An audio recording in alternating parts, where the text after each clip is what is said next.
All right, y'all. We back with Explore with us. We got neighbor thinks he got away with murder. Without further ado, if y'all are new to the channel, subscribe right now. Let's get it. Hi, somebody just shot our car up. I think my husband's dead. Dave, are you alive? On the night of April 28, 2024, the caller and her husband were returning home from his father's birthday party, unaware the night would end in a vicious attack on their lives. But as the call unfolds, it's clear she doesn't believe this was a random act of violence. The following is based on official police records released to date, and most of the footage has never been seen before until now. Dave, sit up. Dave. Hello? I'm here. Oh, We're getting okay. you help on the way. Yeah, somebody shot him. I don't know if he's alive or dead. There's blood everywhere. Can you tell if he's breathing? I think I feel a heart pulse in his neck. I'm not sure. Somebody just shot like 1, 2, 3, 4, 5, 6, 7 shots at our car. And I don't know how many times. Did you see the other car or no? Yeah, we think it's my mother-in-law's neighbor. He was following us. We think he was following us on the freeway, and then all of a sudden he started shooting at our car. We don't even know why. He's kind of crazy. Honey, honey, are you okay? He's sitting up, but I can't tell if he's breathing or not. Okay. I don't even know where he shot. Oh, I think he shot in the head. Oh, this isn't good at all. This is not good at all. I see the police coming. I see the police car coming, but Okay. I don't know. He's shot in the head and there's blood everywhere. Okay. Cuyahoga Heights police officers reached the horrific scene, finding 59-year-old Jacqueline Perez covered in blood and standing at the driver's side door of a black Dodge that has been riddled with bullet holes. With a bullet wound in her left arm, Jacqueline managed to gain control of the truck to prevent a wreck or harm to any other drivers on the busy freeway. Her husband, 57-year-old David Perez, is slumped over in the driver's seat with multiple gunshot wounds to his head and body. Damn. Tragically, David is deceased. Oh. Before being transported to the hospital, Jacqueline is able to identify the shooter as 29-year-old Ian Rich, the man who lives next door to her husband's parents. A bolo is put out on Ian's black Audi convertible, and nearly an hour and a half later, Bracknell police officers spot his car. Exiting at St. Clair and Superior. I'm lighting it up.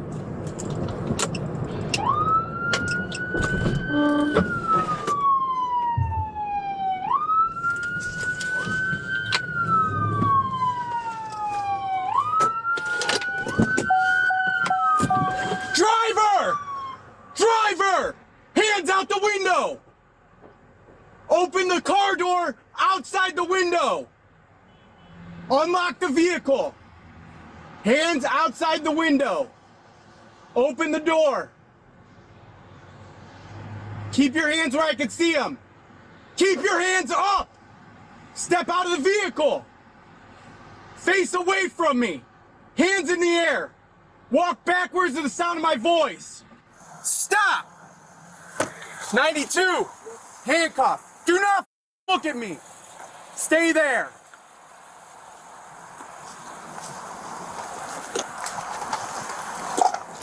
Don't move. Put your hands together like you're praying.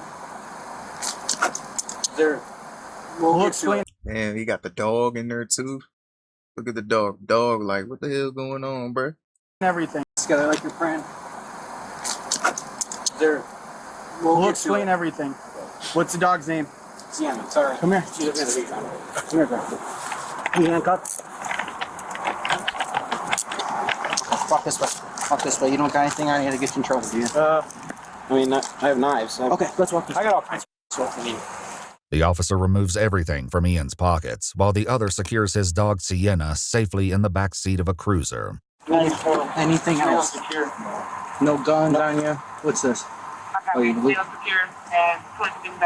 What's this? What's my... Oh, I do have in my shirt pocket right here.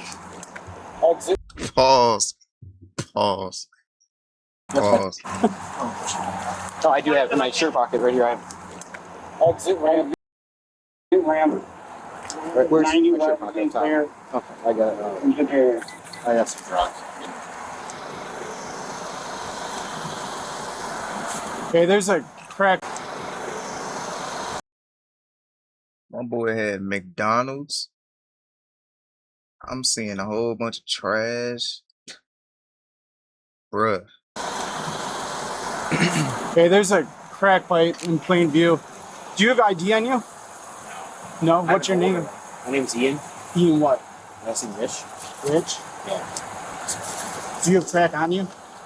No, what are the pipes? Speed. Speed? Okay. Ian is placed in the cruiser and read his Miranda rights, but the officer will ultimately save any questioning regarding the shooting for a Cuyahoga Heights detective. Is there anything in the car we should know about? There's guns. There's guns? Yeah. Okay. Where's the gun? Well, there's one in the center console behind the seat. Okay. And then the rest of my pistols are in the top. So they're in the trunk? There's ammo. Yeah, there's more in the trunk in an FN bag. Okay, so how many total? 5. 5 guns total? Yeah. Okay. All right. Watch your foot. The officers choose not to do a detailed search of Ian's car, and instead radio an officer with Cuyahoga Heights to take custody of the vehicle and its contents. They then take a moment to appreciate the outcome of the arrest, which played out far more calmly than they expected. I can't believe it didn't take off. I was waiting. I was like, I want to make sure you're there with me. Yeah, smart. I gave everything over radio. I was ready to go. I was like, you ain't getting me on no nothing. Worked out perfect. Yeah. Putting that down as a stop.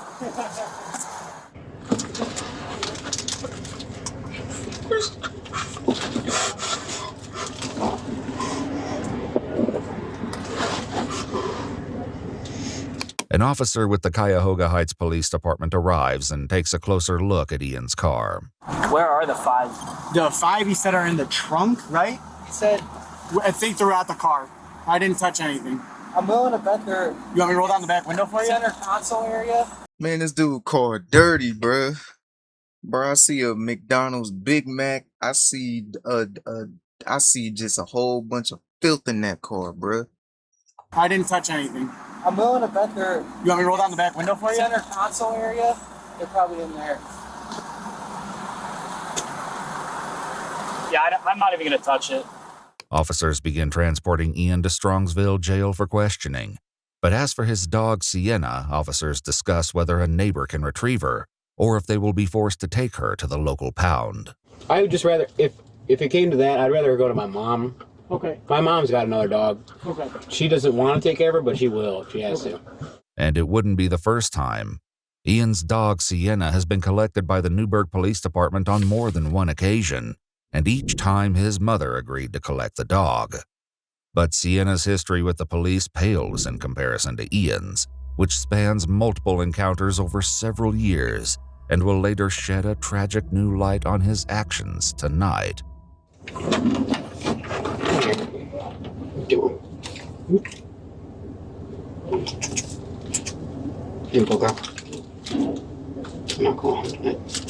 Once they arrive at the jail, Ian is taken inside and seated in a booking area, joined by Detective Lucas and a lieutenant.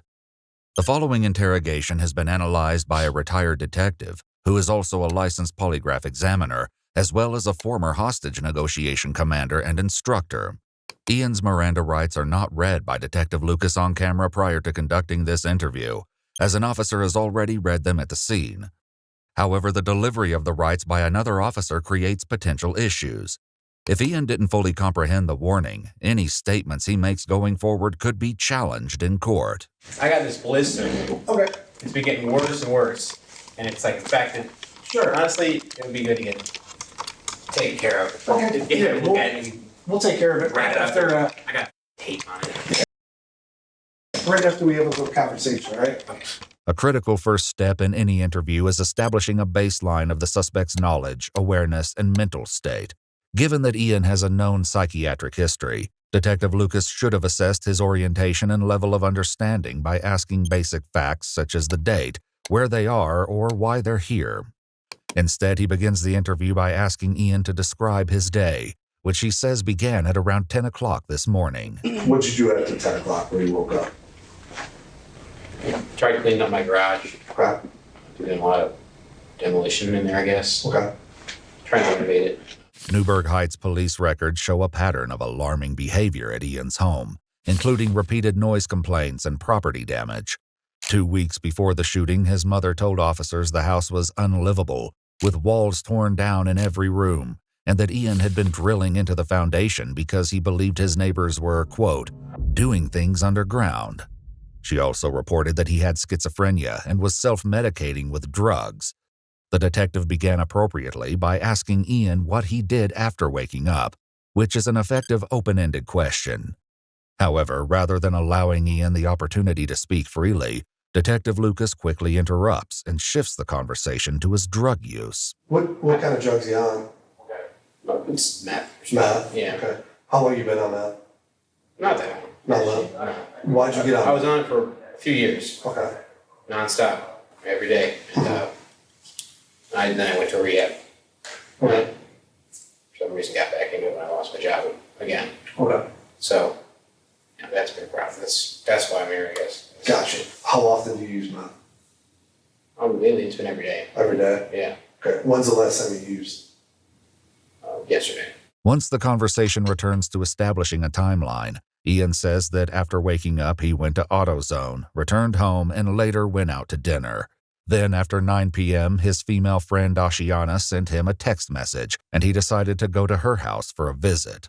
I left just knowing I was going to head over there eventually. I was just cruising kind of, I wasn't like making a beeline there. I was just kind of.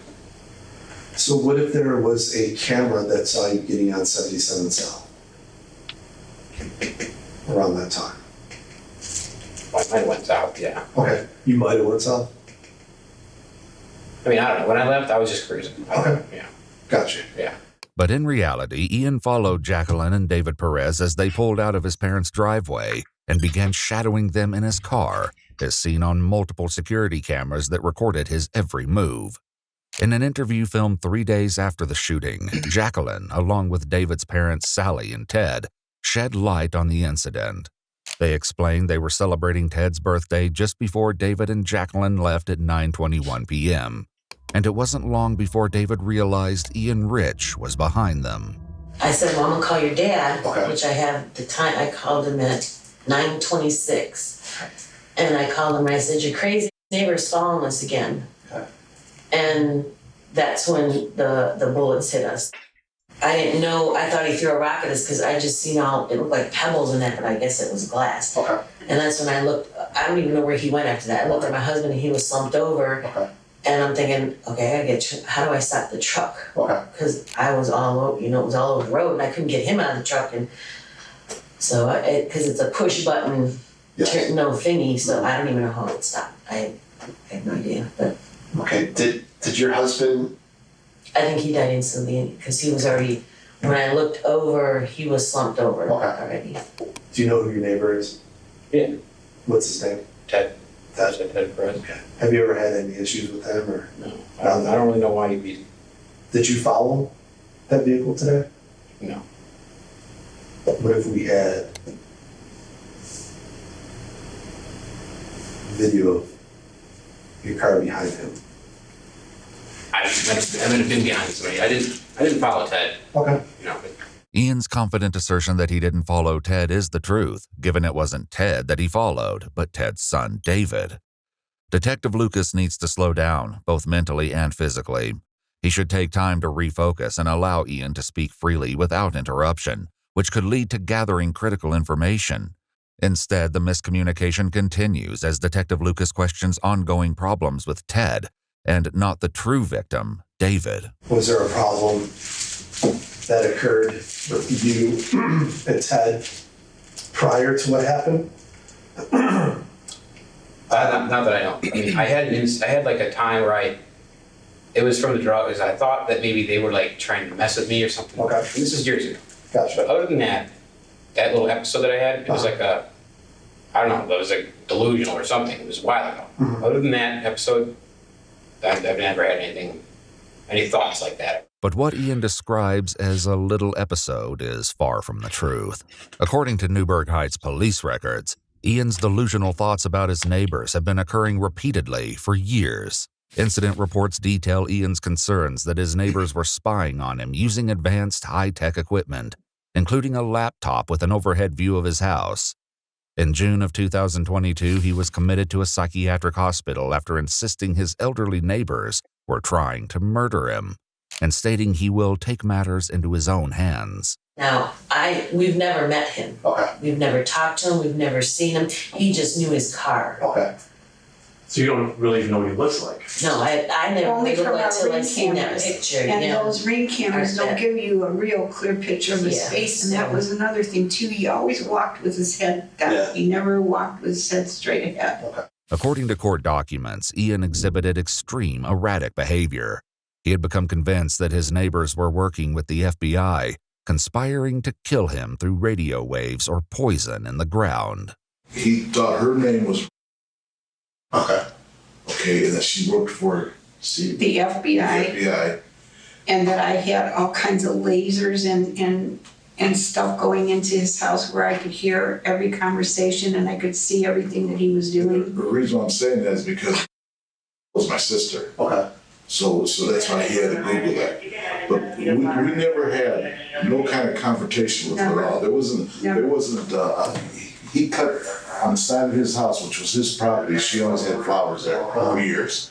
Well, he didn't want them there, he cut them down. After this incident, which was reported in July of 2022, the Perez family told police they were, quote, concerned that his erratic behavior would progress into something dangerous to them.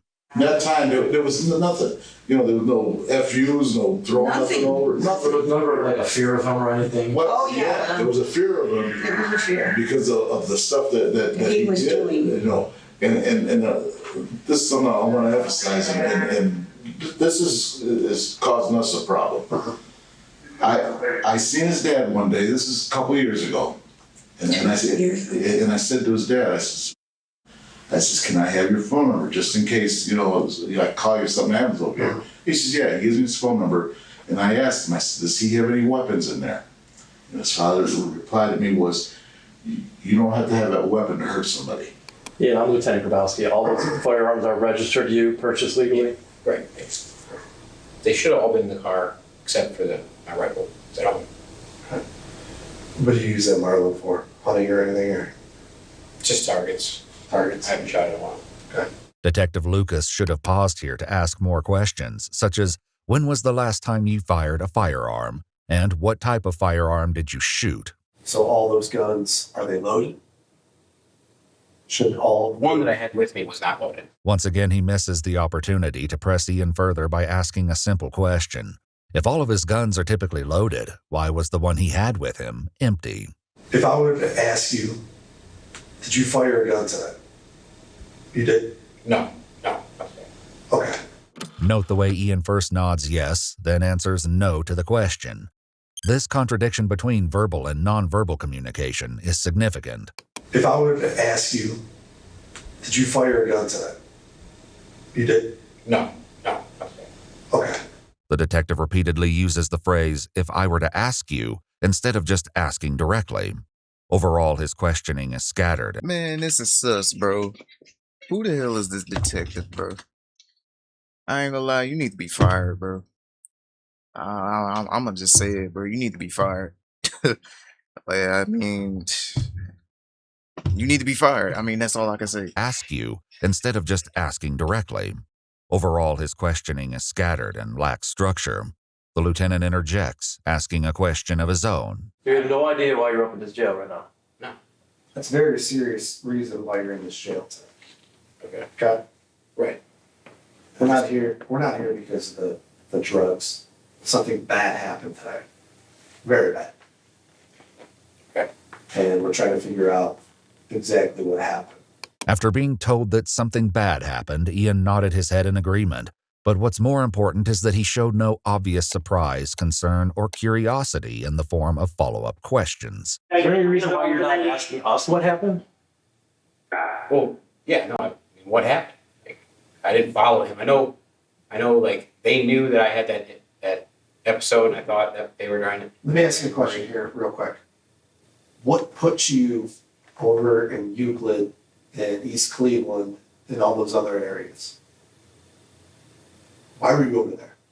I was just moseying my way over towards my friend's house. Again, Detective Lucas interrupted Ian during a critical moment. Ian finally asked what happened, but the detective never answered him. Soon after, the detective shifts the topic back to firearms, reminding Ian that they can test for gunshot residue on his hands. This seems to encourage him to change his earlier answer about not firing a gun today.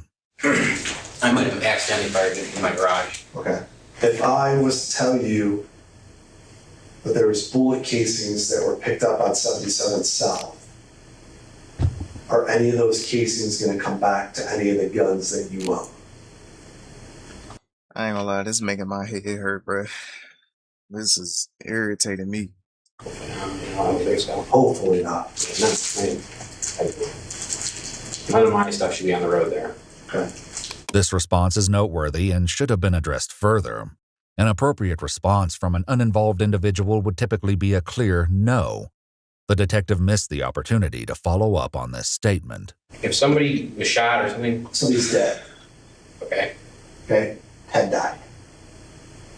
Ian shows no visible reaction to this news, and the detective is still naming the wrong victim. You gotta realize. What?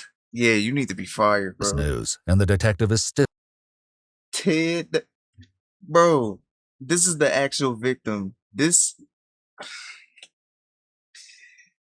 dude is stupid, bro. This is the stupidest detective that I've seen so far. Still naming the wrong victim. This nigga named the wrong victim, bro. You can't make this up, bro. You gotta realize. Life. 29. You can still get out. From today. Okay? Right. If something happens and I put in here that you sat here callous, I'm gonna tell them. If you explain to me why this happened today, you have a chance. Right. Like I said, I'm not gonna say that I didn't do it. I'm not gonna, All the evidence. Right. All of it. And someone even saying they saw me, I didn't do that. You're in the area when it happened. I was, but I wasn't. I didn't do that. You shot the. Ian just admitted that he was in the area when the shooting took place, then quickly self-corrected. His statement should be explored further, as it suggests possible involvement, or at least uncertainty. This was a significant moment, and the detective misses the opportunity to follow up. I think you're just living in this crazy world where you think that you're going to be fine. It's not going to be fine. Is he life in prison or parole? If Ian were to confess now, he would have a good argument to say the only reason he confessed is due to the threat of life in prison versus the chance for parole. The use of threats and comments related to legal counsel could potentially affect whether this interview is admissible in court. The detective also doesn't have the authority to make those kinds of promises or guarantees about sentencing outcomes. The interrogation is soon headed for a more heated confrontation. But for now, investigators with the Ohio Bureau of Criminal Investigation interrupt the interview to take swabs of Ian's hands. Did you wash your hands at all? No? No. Okay. I did not. Were you handcuffed? Oh yeah, I did. I washed them. I was handcuffed and I washed them before I ate McDonald's with some Fast Orange. So why would you buy that? Cause look at my hands, man. My garage is dirty. Have you been fingerprinted since you were here? No. No. Whether or not the cleaning solution successfully removed any gunshot residue remains to be seen. Before the interview continues, a conversation begins regarding evidence from the crime scene. Do we have any idea the number of shots fired? Looks to be 8. Has a weapon and ammunition been recovered? Not yet. There was a casing or a bullet that was recovered by the scene. But no weapon yet. The detective should not be answering these questions in front of Ian, who can clearly hear what is being discussed, and he now knows what the detective has for evidence. Disclosing this information could undermine their ability to employ strategic interviewing techniques, such as controlled disclosure or bluffing, and could allow Ian to challenge or manipulate the situation. As the interview continues, the detective offers Ian a way to save face. Maybe you had some type of psychotic episode. Maybe you had some type of out-of-body experience. But what happened today You were identified. Ian nods his head in agreement, but Detective Lucas doesn't seem to pick up on the gesture. And I'm just trying to figure out why you do such a thing. And to help you, when this goes to court, why it happened. Establishing motive is not a necessary element for the interview at this stage. While understanding the reasoning behind an incident is helpful, it's not essential to prove the case. The detective's approach would have been more effective if he'd framed it in a neutral, information-gathering way, such as, help me understand how this incident occurred. I didn't shoot at another. Bro, this detective is pissing me off, bro. Like, I literally hope this detective gets fired, bro. Like, literally, he's missing everything, bro. Like, everything is going over his head, bro. You can't make this up, bro. Such as, help me understand how this incident occurred. I didn't shoot at another car today. If that happened near here, like you said, and it was my neighbor, and they identified me for some reason, that's something else happened. Someone else did that or something, and they're trying to frame me, or I have no idea. A good question for the detective to ask would be, who set you up and why? Instead, Detective Lucas takes a more direct approach. There's a dead guy. Right. There's a guy that is dead. Right. Dead. I was there. I saw him. He's like 2 gunshot wounds to the side of the head. Like, instantly dead. Yeah, there's a life ended and countless lives that are now affected by this. Like, he's like, I'm not lying to you. I would not lie about somebody being dead. And this guy is sure dead. Like, not even close to being alive. Using the victim's name throughout this interview could have made the situation more personal and real for Ian, potentially breaking down some of his emotional distance. Consistently referring to the victim by name is a simple but important technique that isn't being used. But I'm telling you, when I go look at that car tonight, when we're done here, I'm going to find some more evidence that puts you there. And if you don't tell us why it happened, and we go to court on this, I'm going to stand up there in that box, and I'm going to make sure you go to jail. Detective Lucas repeats the same statements without moving the conversation forward. As it stands, he's not maintaining control of the interview, and he himself is being manipulated by the suspect. As the interview goes on, the lieutenant interrupts to question Ian about his earlier claim that he's being framed. Who do you think's setting you up? You think that the wife just set you up, set someone up to kill her husband and to frame you? That makes zero sense. Right. But so there's no setup here. Well, I mean, they're just accusing me, and they have some fake evidence. But they really don't even know you. There is no fake evidence. There's a ton of real evidence. There's an eyewitness. There's cameras. But there's bullet. I don't have any beef with them. They don't. It doesn't matter if you have beef or anything. Right. I'm just trying to say, did you have something in your mind today that maybe thought that they did something to you, or No, definitely not. In the past, I thought that they were like getting me while I was speaking, like the FBI or something. It was an episode I had. It was like when I was doing too much stuff, and then it was like I realized that none of that was real. Ian has just implied the behavior that occurred in the past was when he was, quote, doing too much stuff, likely referring to drugs. The detective should follow up on this statement and reminded him that he used methamphetamine the day before, then develop a line of questioning around how that may have affected his actions or judgment. Building on this point could help create a theme that Ian was impaired, which might encourage him to open up further about what happened. there's a victim that could have been killed. It could have been a double homicide. Identified you as the freaking shooter. I did not. Plus your car, an Audi TT, black in color with a convertible. Shut up. Damn, bro. Like, bro, I'm getting irritated over here, bro. Freaking top. Plus you got 1,000 guns in your back seat, and then I'm gonna go find one when we're done here with 8 bullets missing, and then I'm going to find gunshot residue on your freaking hand. But Yeah, you did it. I didn't shoot the guy. I didn't shoot a car. They're falsely accusing me. Nobody's false accusing you. There's an eyewitness. I didn't shoot. You shot a gun. The evidence is going to be there, and I'm going to be there when you go on trial, and I'm going to say I sat in front of this and basically listen to him lie to my face, knowing that he shot a guy and killed him. You understand that? Me. I'm your lifeline, he's your lifeline. It's funny how this detective sitting up here trying to be all tough and stuff, man. I'm done pausing this video, man. And that's it. If you don't understand that, I don't know what to tell you. Okay? Do you want to go to jail and sit with a bunch of murderers and I really don't. Well, guess what? If you don't tell us what the hell happened, that's where you're going. There's 1,000 pieces of evidence against you. 1,000.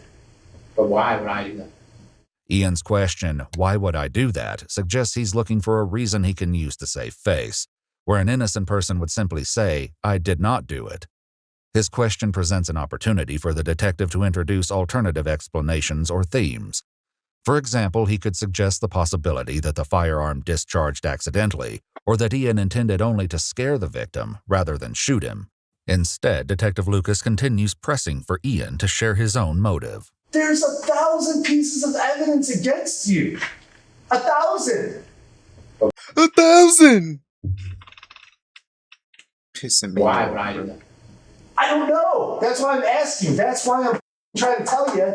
If you would explain to me why you did this, I could portray you as a normal human being. I am a normal human being. I know you are. So tell me why you did it. I didn't do it. There's no reason to. I just saw him. I'm sorry. I know you did it. I'm just trying to figure out why it happened and make you seem human.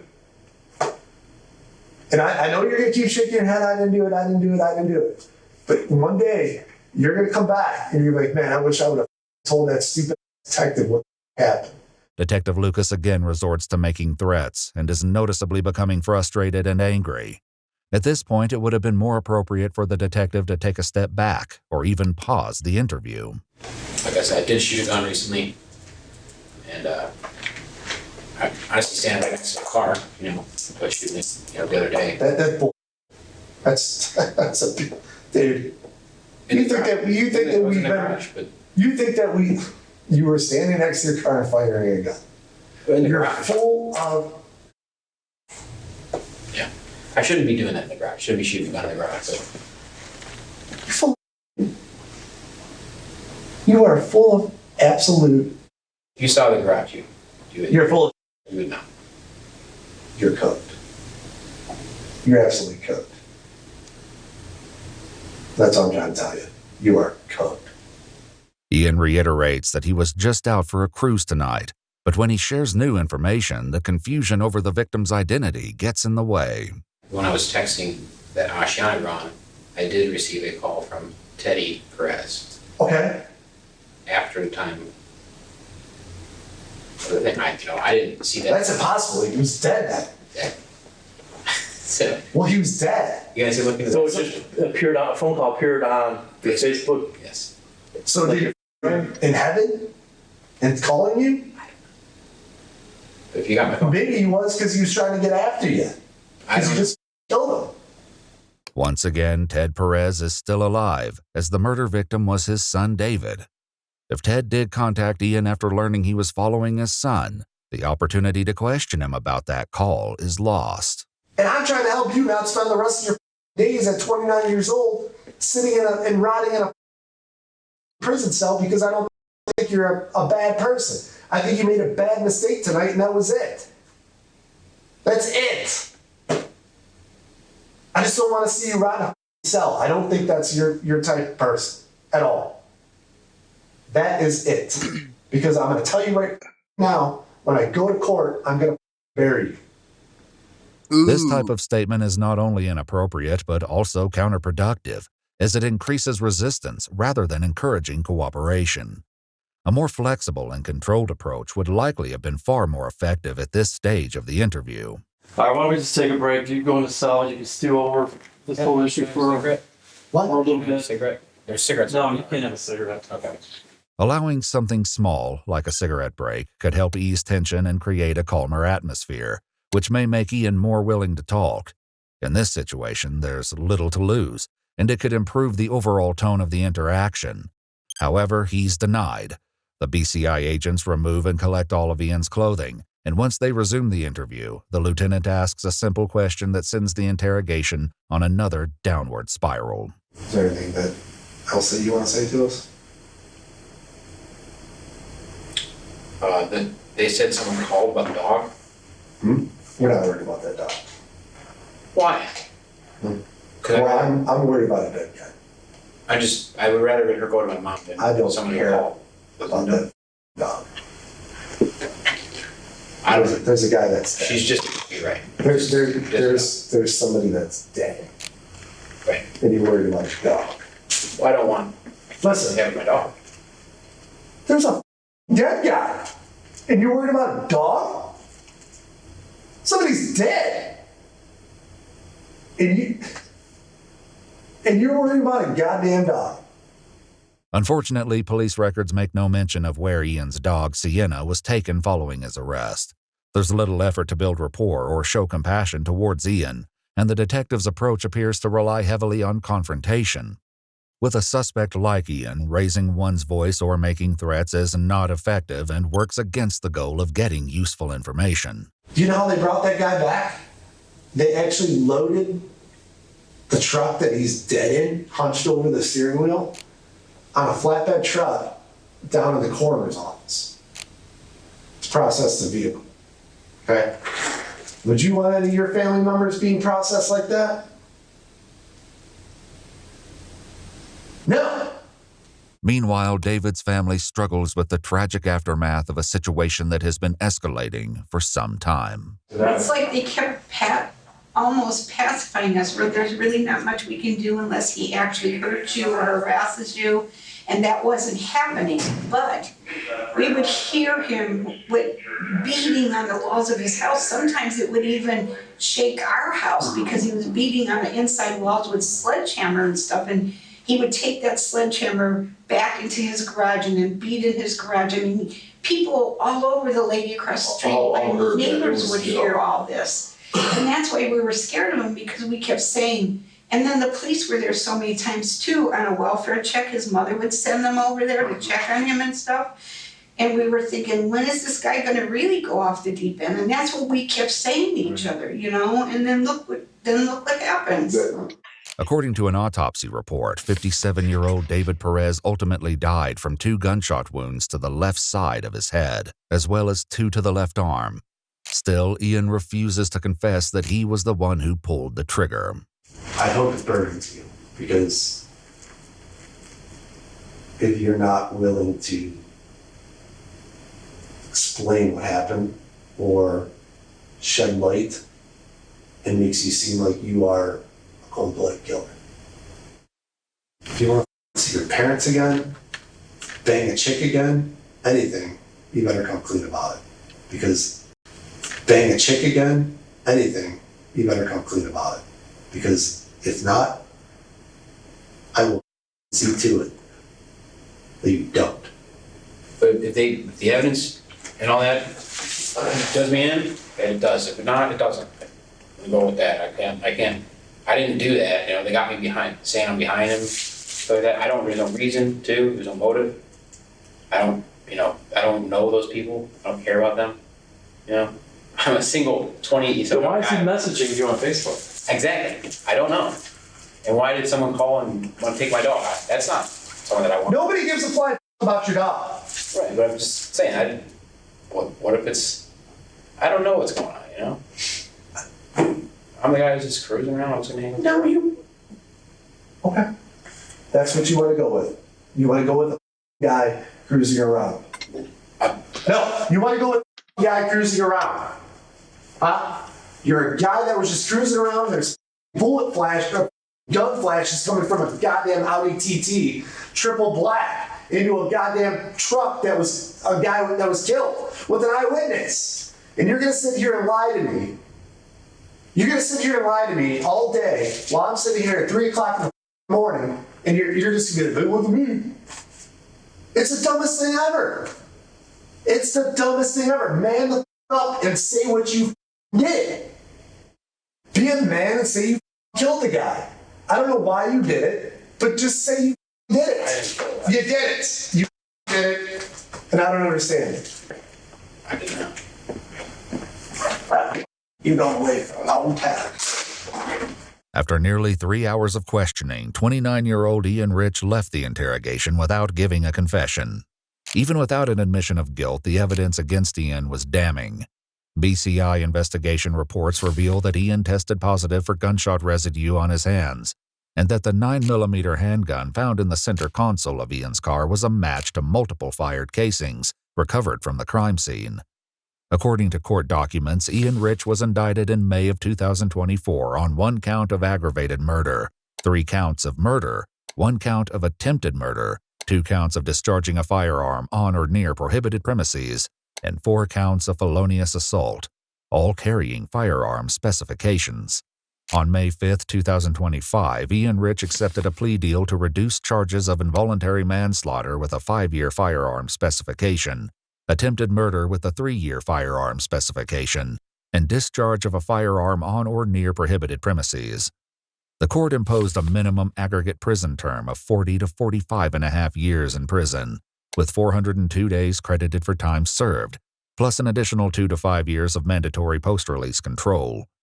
Jacqueline Perez later filed a lawsuit against Ian Rich and 3 members of the Newburgh Heights Police Department for the, quote, foreseeable, preventable, and wrongful death of David Perez, as well as her own injury. The lawsuit states the defendants share culpability for the actions of Ian Rich because they, quote, knew about the danger he presented and recklessly failed to fulfill their duties to the public. The lawsuit is ongoing. Watch our full videos as they were originally made with... What about the detective? He still got a job?